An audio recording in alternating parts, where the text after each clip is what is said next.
Hi, everyone, and welcome back to the Soldiers of Cinema podcast. I am Colin McFader, and of course, as always, I'm joined by Clark Coffey. How's it going? It's going well, man. For the most part, I just got an emergency alert on my phone. I'm out here in California. It says, stay inside, stay away from people, wear your mask. Oh, I see. Yes. So, outside of course, all of the sadness and of COVID. Other than that, yes, I'm doing fine, man. Excellent. How are things out there up in Canada? Good. Getting chillier now, so we're getting into December, so the weather is getting cold. But I know. It's like 73 here right now. It's so chilly. Yeah, I wish. I know. But today we're doing lesson 18 and 19. We're kind of doing a double whammy because they are invaded by images parts 1 and 2. So they're very similar. Yep. And we figured, why not just kind of combine them into one lesson. It made sense. Yeah, absolutely. But a very, very, I think, content-rich lesson. I think very... there's no question. I would say, interesting to go from something as, not necessarily objective, but something very technical like music and something very... Right, and seemingly then, so. At least seemingly so, and yeah. then suddenly now we are into a state of inspiration and... Right. Although there are definitely similarities between those two, because, of course, the music episode was much about finding inspiration from music, and this is about finding inspiration from just raw images and not necessarily images taken with cameras, but how do you it's how do we, basically the crux of it is, how do we find the stories that we want to tell as filmmakers, right? Exactly, I mean, that's basically what it boils down to. And if there were ever an important question as an artist, as a filmmaker, I mean, this has got to be it, right? Mm-hmm. And I think it's one that, I see so many people, I think, everyone to some degree or another probably has challenges and struggles with this, right? It's whether you call it writer's block or, whatever it might be. I mean, I think people in just about any medium sometimes struggle with finding inspiration. What story do we want to tell? I mean, I certainly know I do. I don't know about you, Colin, but... No, absolutely. Writing is definitely I think we mentioned this earlier, but writing for me is the most difficult part. It's challenging. And it's, especially it's like, I think...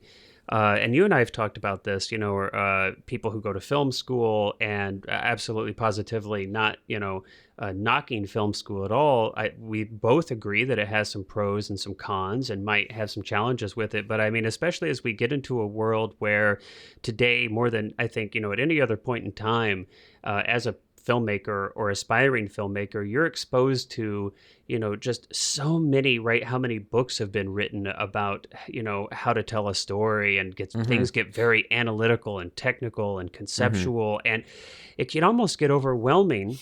And one of the things that I find really refreshing about Herzog's 2 lessons here is his really intuitive approach. And this is something we see, throughout all of these lessons. We see this recurring theme that he's really, I feel, my interpretation is that he's very much an intuitive filmmaker, an intuitive artist. And it's refreshing because I think sometimes we can lose that. It's, at least I know, so I've got to kind of remind myself, like, hey, get out of your head. It's you're studying story structure and things are getting really analytical and you're breaking things down and you're index carding everything and you're like, where's my inciting incident? Oh, where? Exactly. Well, that's it's you have to be impulsive.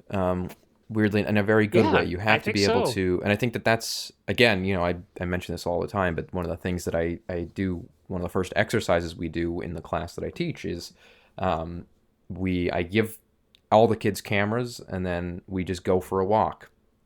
Yeah. And I just, we just walk around the city for, maybe an hour, and I sort of just say, okay, don't tell me what you're doing. Don't, worry about getting anything. Just go out and find images that tell stories. And it can be, you can take a photograph of it if you want, you can take a video, it doesn't matter to me, and we'll come back in and we'll examine them after.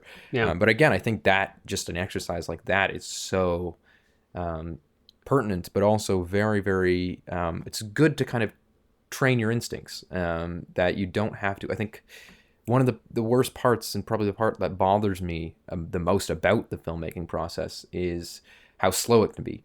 And I really, have zero desire to run a set in the way that a lot of, larger sets are run, which is just that like every shot takes an hour of setup. Oh, at least that you've got to spend, that might be fast. Yeah, exactly. That could be a quick setup, but I think that Herzog really has not that. Even production. Look at the lead time for Oh, projects. yeah. Look at the pre-production time on. This even goes back to Herzog's quote about that 90 minutes after we get to set, we should be filming. Better be shooting. Yeah, which I think is great. But I mean that can even be beat. I mean that's why one of my favorite ways to make a movie is just to, again, go out, not without a script necessarily, but just to go out and small crew, one camera and an actor, and just shoot and just get footage, and, with intention, of course, not just, we're not, as Herzog says, we're not garbage collectors, but to go out and, with intention shoot, but also just strip away the, abundance of technicalities that sometimes come with that. Well, and I think that's, and that's something that we're going to kind of, I think that theme's going to reoccur here as we go over these next couple lessons. Yeah. But, I love the way that Herzog describes the way, he feels inspiration or ideas come to him. He's got this idea that, they're burglars, right? Home invaders coming into his home at night. And it's instead of him, going out and searching for these ideas, he actually describes it as like these ideas are breaking into his home, grabbing him awake and like threatening him. And it's like, you better do something about this. He can't avoid it. And I love this idea. And I think about this often, and, how I kind of apply this to my life. It's something that I'm really working on as an artist myself, is that I think, and this maybe happens to you sometimes, Cullen, you can chime in. Maybe this happens to other people out there who are listening, just see if this resonates with you. But one of the things that I'm working on is becoming more aware of when these things happen. I think sometimes in our day-to-day life where we're so overwhelmed with so much content that we're consuming, and I'll even say we're making a podcast here, but yes, podcasts are part of the static. There's a million TV shows, there's a million films, video games, your life, your work, your kids, your family, your husband, your wife, right? I mean, life can be overwhelming, and I think sometimes these burglars come to us, but we sleep through the invasion. We totally. I think that sometimes we don't realize, and we're going to get into some of these examples that Herzog gives, but I think a lot of times ideas are trying to grab you by your lapels and shake you awake, but you don't recognize that this could be an idea that could be, maybe it's the seed of a story, or maybe it's, or maybe it's a tangent that could be a part of another story, And so I see this happening to myself a lot of times. I'll compartmentalize. It's like, well, I'm really interested in conspiracy theory and human psychology, but that's not really a film or a story. And I'm like, what's wrong with you? Of course, that could be a million stories, So I don't know if you have some experience like this, but I'm definitely working on trying to make myself more present and available and awake to these invaders when they come into in my bedroom in the middle of the night. Well, I think you've hit the nail on the head, which is that a huge aspect of people's hesitance to kind of jump into things is the oversaturation of the market. Yeah. And because of that, people are concerned that they're, if they have an idea, or if an idea comes to them or whatever, that it's not good enough, that it's not, that they need, that they're searching for this perfect thing, because there's so much material out there that they're like, well, that's either that's been done, or that's not as good as that thing, or, but in the, like, one of my favorite, and I think one of the most creative times, at least recently I've had, was when I just had graduated high school, and I would go out and I would just shoot, I would go to, there's a big forest, a lot of woods and marshes near my house, and I would just go down there at sunrise, and I would just capture as much as I could of just like the light coming through the trees, and just deer and stuff like that running through, and beautiful. And then I would come home and I would edit them into, I wouldn't just edit them into nature montages. I would always try and do something to tell a story with them, even if it was just about, focusing on the sound and thinking, how can I play with the sound and sort of make it almost art house there, or something like that. But I think, again, people are super, super hesitant to that's a good point. Jump into ideas, because I think, again, it's like you're seeing so much. You go on YouTube and there's 1,000 not only short films, but there's vlogs. There's, just like you said, you Yeah. listen to all these things where It's it can be overwhelming. difficult to take an idea and go, well, that's good enough to do. Yeah. When in reality, I mean, most of the time, the ideas that you see out there are 10 times as simple as the one you probably have. No, that's a really great point, Cullen. And I think, it's interesting that, I think it speaks volumes that Herzog doesn't even mention this. It never even crosses his, I mean, he literally gives zero attention or thought in these lessons to, well, how do you know if your idea is good enough? Or, Yeah, exactly. It is. It doesn't okay, matter even. what if this idea has maybe been done in some way before? Should you not do it? I mean, no, there's none of that, And I think, look, it's like art is a process. I mean, it's cheesy kind of cliche, and we're going to, this the idea of traveling by foot and allowing, taking time with the journey and being present in your journey so that you can, really to find these inspirations, these story ideas. I think both literally traveling by foot is important. And I think figuratively, focusing on journey and not destination is so key to really maximizing your potential as a story maker and a storyteller and a filmmaker. But it's, I think we get so overwhelmed with, we project ourselves into the future. It's like you'll have an idea, and before you've even done anything with it, you've shot out 2 years into the future, and you're like imagining this finished product, this finished film, and it's like, oh, people aren't going to be interested, or nobody's going to watch it, or is it going to be good enough? Oh, exactly, It's just so funny as human animals how we do that, and you ended up like you're knocking your idea out, you're beating it away before it's even had a chance to grow. And maybe we could talk about this a little bit, but Herzog doesn't really go into some of these like logistics of what do you do with these ideas in the moment. He does give examples about how he finds pieces of ideas over time. And then he puts these ideas together. For example, Fitzcarraldo, how he, was traveling in Brittany, and he saw these huge stone pillars, and he kind of had this obsession with figuring out how a pre-technological humankind could have moved these. And then that came together with another piece of story with Fitzcarraldo moving a ship over a mountain, and he put these things together, and that kind of became the heart of that film. But I mean, what are some of the things, Cullen? Do you have any things that work for you as far as capturing ideas? It's always different. I don't think there's ever really been a specific. I mean, we talked about this last episode, but music is definitely one of the biggest ones that I'll sit down and I'll listen to, especially like on long drives or whatever. Just listen. And is it like a meditation for? Is that you use music as an opportunity to kind of meditate on story ideas, or no? It's usually a generation. Okay. So an example. Recently, I was driving to Ottawa, which is about a 4-hour drive, and on the way there, I just listened to Stravinsky's The Firebird, and just the cues of music there made me come up with this whole plot about this very sort of almost North by Northwesty, espionage, but someone falling into and it was, whether or not I ever actually turned that into something, I have no idea, but it's just one of those things that, I was sitting there listening to music. That was what was going on in my mind. I mean, but I can also, how did you capture those ideas at that I point wrote them in time? down after. I thought they were neat enough to jot down, but again, it's one of those things where it's like, it's another thing just kind of in the bank. And if I ever decide, hey, that seems like a neat idea to follow up on.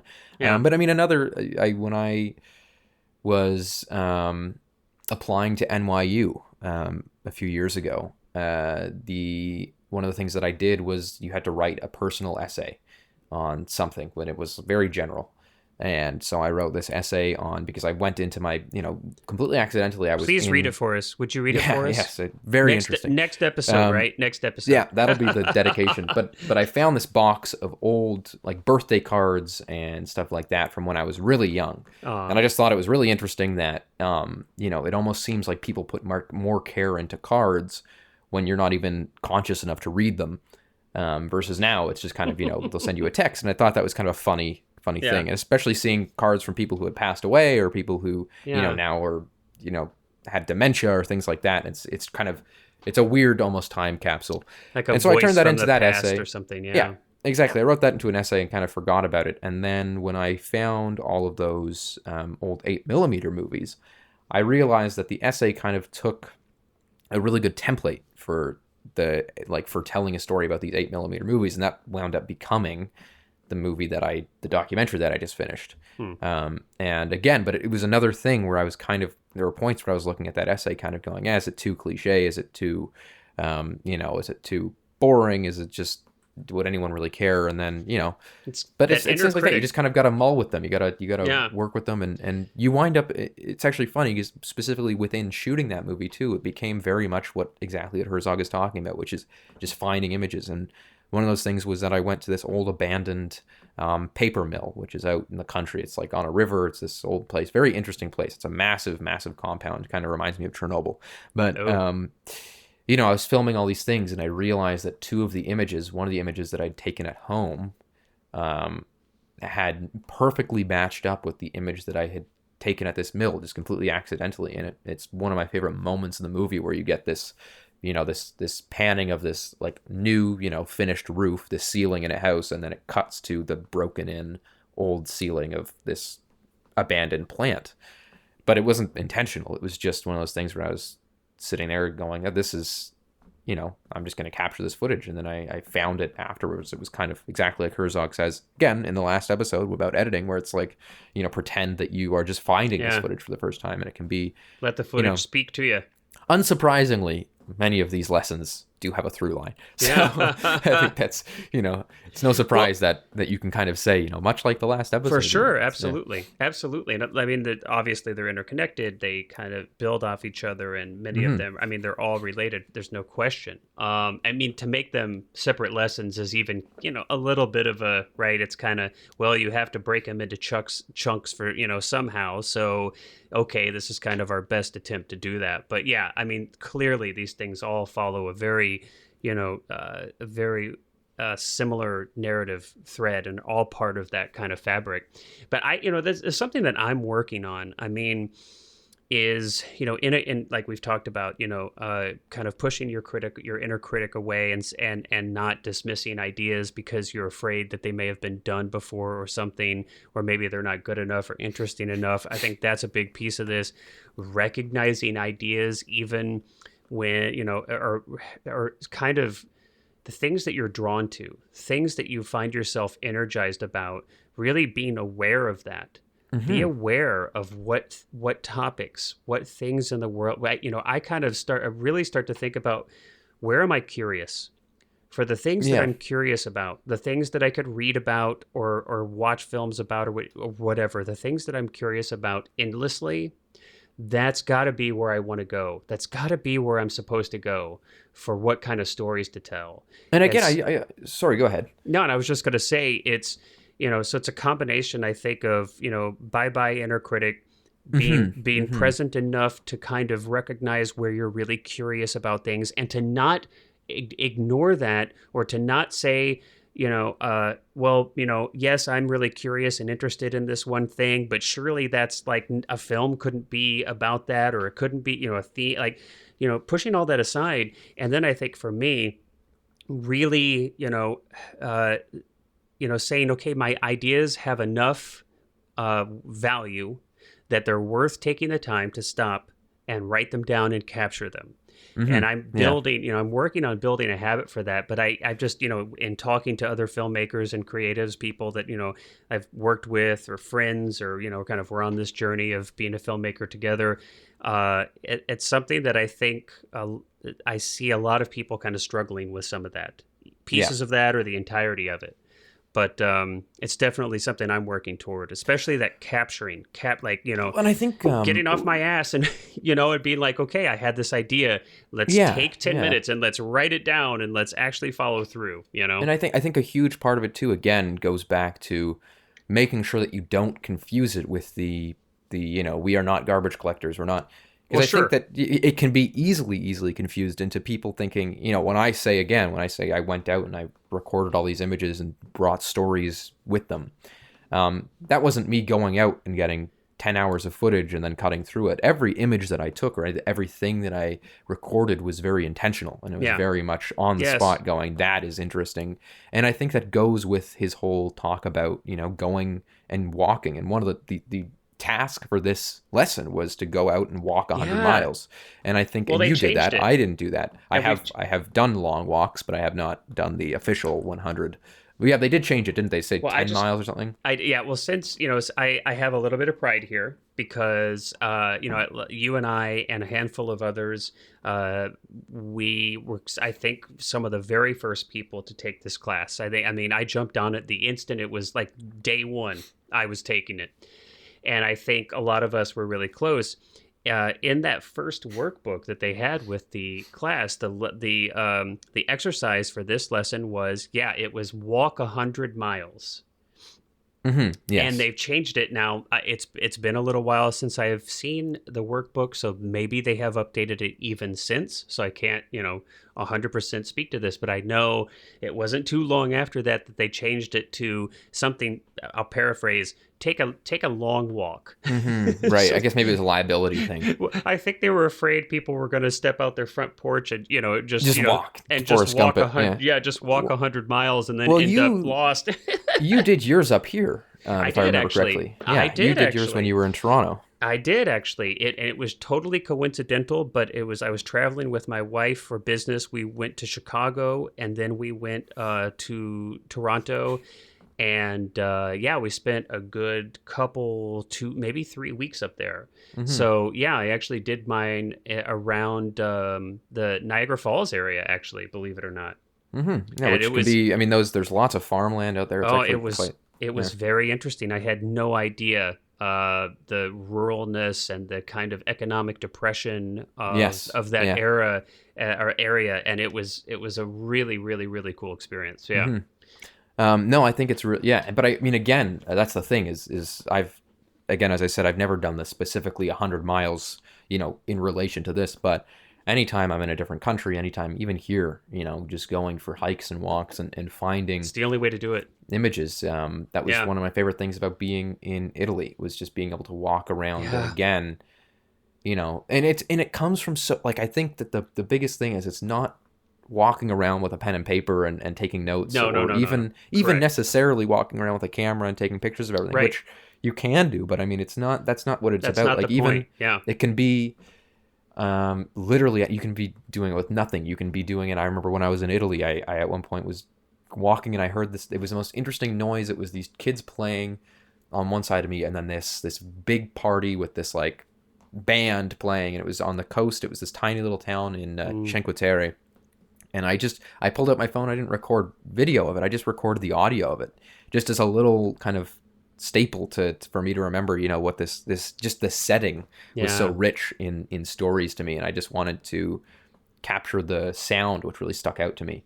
I agree, and I actually, it's and by the way, Italy is one of my most favorite countries, and the other benefit of walking in Italy is to try to burn off some of that fantastic pasta. But yes. But I agree, and I've even gotten to the point, you talk about it's not about taking notes and taking photos or video everywhere. I've actually gotten to the point where I don't even no cameras.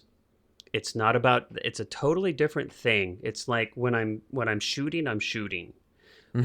When I'm living and I'm filling that reservoir of inspiration, I'm not shooting. And everybody's different. I'm not saying that this just somebody else should do this at all. I'm just saying my experience is that it's about me being present. Mm-hmm. And when I'm behind a camera, it's not that I'm not present, but I'm present in a completely different endeavor. It's a completely different type of presence. When I'm living, I don't want a camera in front of my face. I don't want to be looking through a viewfinder as opposed to being right there.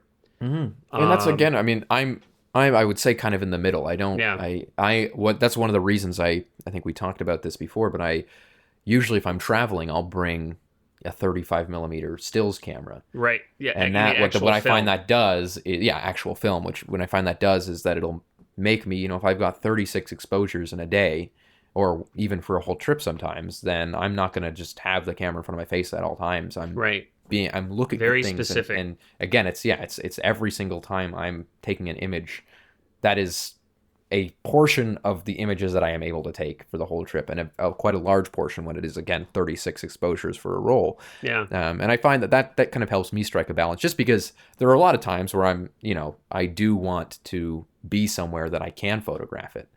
And because that, to me, sometimes will bring out a really lovely inspiration later on when I can look back on it. But at the same time, I don't want to be standing there with a DSLR snapping pictures constantly, or even like a phone, and just recording everything. I find that really, and I mean, you might feel the same way.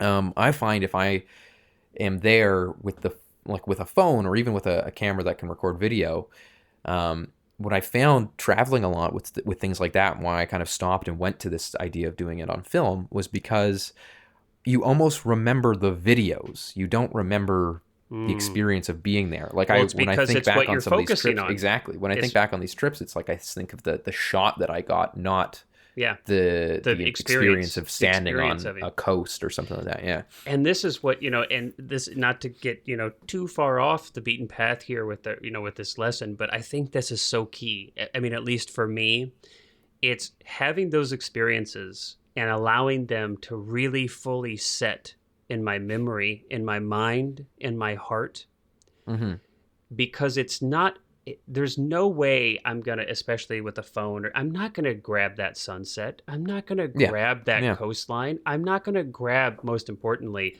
this moment, this emotional moment.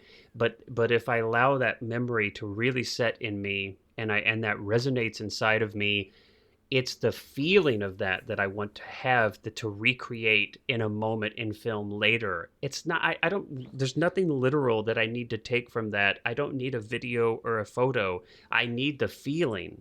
And then I have this reservoir of emotion, of tone, of texture, of color, of experience, of life. And you bring that to your next project. So for me, no, I mean, that's exact. Like, I think it's exactly. I mean, I can't put it into better words. You can't put it into better words. You've blown me away. No, but I mean, again, I think I do want to specify one part you did say, which about the sunset, that you're not going to capture the sunset, and it's not, you're not going to bring that phone back and be like, look at, here, family, look at this beautiful picture of the sunset, or even online. And I think that is a really important thing, is compartmentalizing it, in a good way. I think in what you said is essentially that is when I'm shooting, and I can combine trips like that. There are times, for example, when I was in Italy, I had my camera with me. I had the smaller Blackmagic that I used to distinct. have. They're distinct. It's like, okay, this afternoon I'm shooting. There were times I wouldn't bring it. Yeah, I would just, I would go for a walk in a city, and then maybe I would see some cool things, and then I'd go, okay, this evening I'm going to come back here with my camera, and I'm going to get some shots of this because I really like it. But I would always experience it first. Same with when I was in Iceland. I had my camera with me because that whole trip to Iceland was, I can't wait to go to Iceland. Beautiful place, by the way. If you ever, we're going. Yeah, it's on the list. It's on the list. But I had my camera with me, and the point of that trip was actually to get footage for a movie that is still in the works. But again, I would go around and walk around and experience these places before even getting any footage, because I wanted to be there. Yeah. And I mean, let me even add this. I mean, look, we've talked about kind of the literal, right? Traveling on foot, literally, where it's, okay, I'm walking. But there's, figuratively, we can look at this too, even in our day-to-day lives, even in the most, mundane, trivial, seemingly boring aspects of our life, going to the grocery store, standing in line, going to the bank, mowing your lawn, talking to your neighbors. There is a richness there that is willing and ready for you to bring yourself to it, if you will take that invitation to do so and be present. And I think, walking forces you to be present. You're physically involved in your environment. You're not moving at a speed that makes it impossible to interact with people. You're there, right? The ground is beneath the feet. The wind is running through your hair, and you're forced to interact with where you're at. And you're kind of stuck in a way too, right? Because if you walk, 15 miles out, like you're not come back. Well, I kind of want to shout out a great YouTube channel that I just found a few days ago called Okay. Bald and Bankrupt, and it Oh, is super related I've to not this. heard of It's it. basically Okay. this guy. He's from Britain, but he speaks Russian. I guess he just learned Russian, and he literally just travels around like the Baltic states, these old Cold War kind of towns and things like Hmm. that, and just walks around them and just talks to people. And it's one of the most interesting channels I've just, found it like 2 days Yeah, I'll ago, check that out. and just have been watching it nonstop. And he'll yeah, like he goes to Chechnya and just hires this cab driver to And you bring see him stories to are the most. everywhere. You Exactly. see And like he, such a even yeah. going into this old, he goes into at one point in Kyrgyzstan, he goes into this old hotel, and it's, he gets a room, and then he realizes after kind of exploring the hotel that his room is pretty much the only room that actually is a room. That every other room is this abandoned old, again, kind of Chernobyl looking, like Yeah. derelict, Uh-huh. and it's really, really neat. It's so that's, again, I don't know the guy at all, so I'm not like shilling out for a friend. But I Yeah. just thought it's really, if you want to see probably a really good and, Uh, captured example of how a great way to travel is. I think that he's yeah. just talking to people on the street and things like that is really And I think special. and it sounds like, I mean, if I'm understanding you correctly, it sounds like that he's taking the time to, to talk to people and to hear their stories. Hmm. And he just so happens to be, recording them and highlighting them in this podcast or these videos that you're talking about. Sorry, not podcast, but I mean, it's if you take the time, and I'm like constantly reminding myself of this because like all of us, I get caught up in my day to day, and I get just kind of goal driven. I've got to do A, B, C, D, E, F, G, and I find that when you really slow down and you really kind of make yourself present and curious, and this is so key. Follow, be curious about, and that'll kind of it'll open up into more things. Sometimes you Hmm. might have to kind of force yourself a little bit, to kind of be curious. But I think once you kind of crack that door open, you'll find that you like that curiosity becomes more and more genuine and greater and greater. But everybody has such extraordinary stories Yeah. that I met a guy a few, probably 3 or 4 weeks, maybe it was actually more than that. It was probably more than like 2 months ago.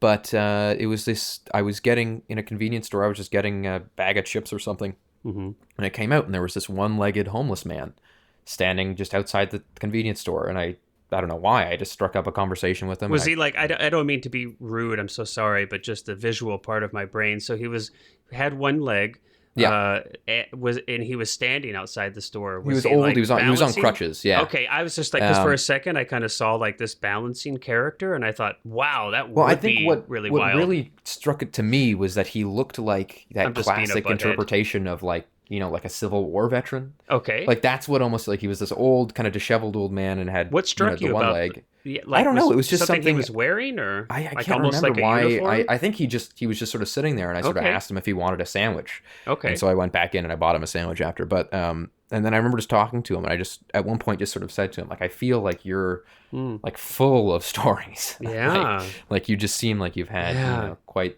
the life. Not, not only just because of his physical state, No, no, but no. just Something, just an there's an intuition energy told about you. people Yes. sometimes, yeah, Yeah, that really kind of exudes that I completely that agree. idea. And I mean, but again, it can be people, but it can also be physical locations. Herzog talks about Or walking around, objects. yeah, Brittany and France, and Yeah, those Neolithic stone slabs erected in kind of that hill. yeah. And he talks about how that was just the most fascinating thing in the world to him. That there was somebody that said it was aliens, and Oh, yeah, yeah. how did these people do this? And it's the same thing with, of course, a more popular example of that is Stonehenge. Hmm. But there's things like that all over the world that Yeah, you can but even find. And small objects. I mean, yeah, just, yeah. you pick up anything in your house, pick up anything outside in your front yard, Hmm. and there is this really rich story behind it. And you may never be able to sort it, trace it, but you can imagine what it might be. Everything in life all around you has an extraordinary story if you're open to it. And if you're willing to be present to it, it's getting, I know, kind of like a little maybe new agey or like philosophical, but I mean, I really truly, believe that look, if our kind of job, if you will, on this planet is to be a storyteller, and we've chosen film to do that as a medium to do that. I mean, I feel like as artists, as human beings, like that's your job, is to keep yourself open to all these stories around you and be a conduit. And I think that even, it's a part of that is about the challenge too. Yeah. We are really lucky to live in an age where filming something doesn't cost anything. No. So like, go not around compared to in the past, if you want perhaps a lesson or a challenge, go, as you said, go pick up something in your house and make a 1-minute movie about it. Yeah. Even if it's boring as hell, it doesn't really matter. The point is that it's expanding your ability to find stories and everything. It's exercise. It's exercising for your brain. Yeah. And I think these there's something that's really, really closely related here. There's something that I think it's really vital, that it's a word or a concept I've not used yet in this conversation, but I think it's so key, and that's empathy.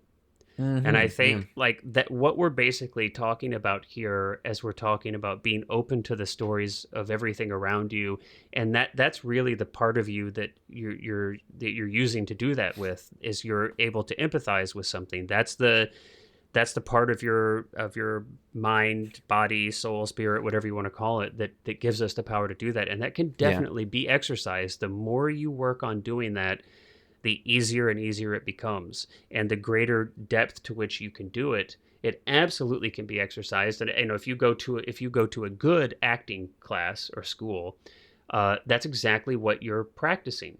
That's exactly what you're exercising. And I think that it's vital for an actor, but it is just as vital for a director or a writer or anyone else. But and even the roles that people would consider, a lot of people consider to be less story involved, which is often a misconception, but something like cinematographer. Being able to, I think Herzog specifically looks for cinematographers who can improvise and find stories just within shots, and that's exactly what he did with the what's the movie that he talks about it in this lesson about where he finds he calls him the protagonist, this other character, and it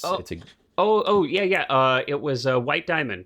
And that's White right. Diamond. He's talking about White Diamond. What's funny in that instance, I don't think it was actually his cinematographer. Yeah, I think he was doing it himself. He was actually he kind of found this character, but and we talked about this just a tiny bit before, but yeah, it's a great example of being in the moment, allowing things to happen, accepting these gifts, so to speak, that come to you accidentally while you're shooting, and having kind of the intuitive understanding that, hey, there's another really amazing story here. Let's go get this.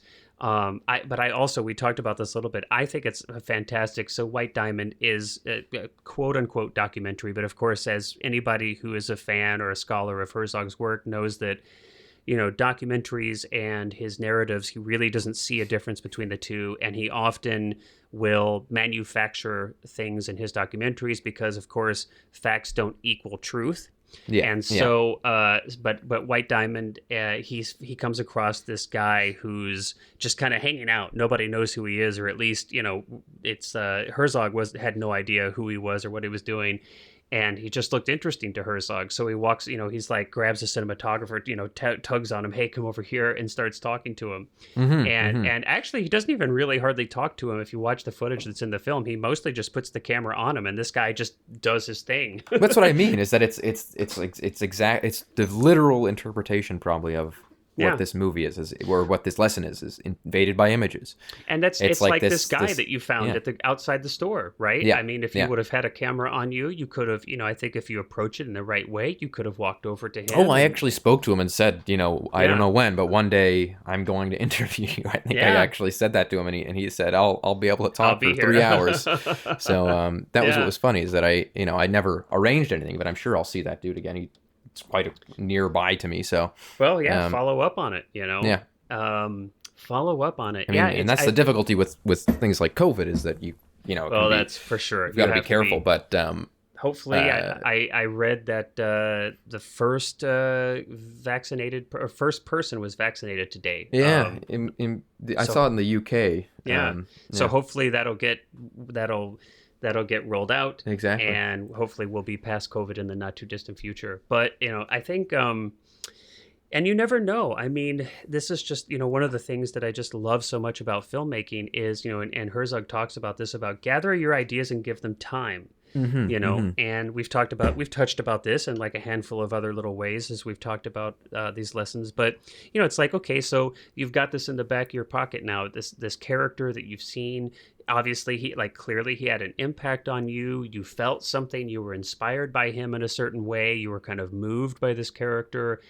And maybe that you're going to have that kind of piece, and maybe that's going to connect with something else that you see in a week or 2 weeks or maybe even a year, and you're like, oh, this is and maybe it's not even that you're going to go back and interview him, but maybe if you're working on a narrative film, for example, you'll have a character that sits outside of a grocery store, and you know what I mean. There's just so many different ways that this could inspire, and this could be a part of the big stew, that cauldron of just ideas that are simmering. And again, it can sometimes be such it can be the fact that there's just a really evocative image that you love. I've made entire movies because I've seen a power plant with a moon setting below it, and thought, that's such an interesting visual. How can I fit that within a narrative framework and utilize that? Or it's like the windmills, the 10,000 windmills for Herzog, and I can't believe we've not talked about this yet. Chickens. Yes, his favorite. If I'm not mistaken, I think that Lesson 19 ends with the chickens. But but it's sometimes these, and that's why Invaded by Images is such a beautiful kind of poetic way to label this.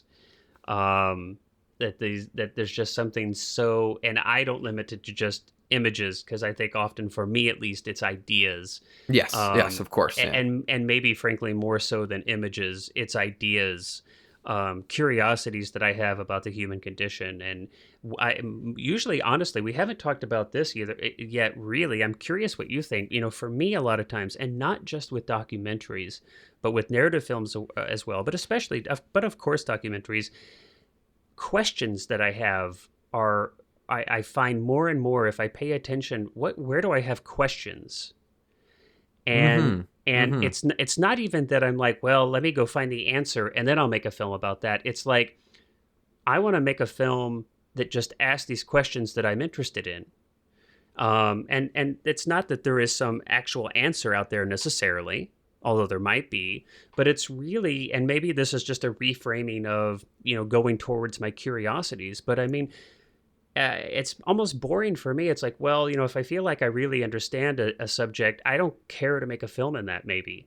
Yeah. But areas where I'm like, my gosh, I don't, I'm just like blown away and mesmerized and just totally confused by this like aspect of the human condition or life. That's where I want to go. That's the direction. I've always looked at filmmaking as an opportunity to learn, if anything. Absolutely. I have for my entire life have desired to get my pilot's license and learn to fly and all that, and it's still something that I'm planning on doing, hopefully soon.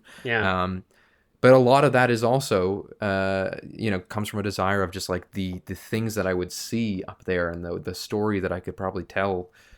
Just the inspiration of just seeing the world from that perspective, I think, is so neat. And I can, again, it's like one of those things where it's, perhaps if that never happens, and I'm never able to do that for some reason, then maybe, if I ever had the money to do it, I'd make a movie about flying, just so I could get up in a plane and fly. Sure. And it's I find that often it's exactly that. It's not excuses, but it grants you opportunities to learn new things, to explore new areas. That was the entirety of what we did when I was in LA, was exploring entire, philosophies of life that neither of us knew anything about. And, and I think that was, the funny thing too, but not to dwell on that too much, but I think the funny thing about what we did there was the people we were interviewing were almost concerned that we were going at it at a cynical place, because I think so many people do. They all of them actually. What I think brought I feel us, like almost everybody we interviewed was actually like very much concerned. Like, what is this, an expose? Are you trying to debunk my thoughts? Are you? Yeah, and what we kind of, how we, I think, won them over, which is kind of saying we literally know nothing about it, and we are here because we're interested Curious in learning about other ways of thinking.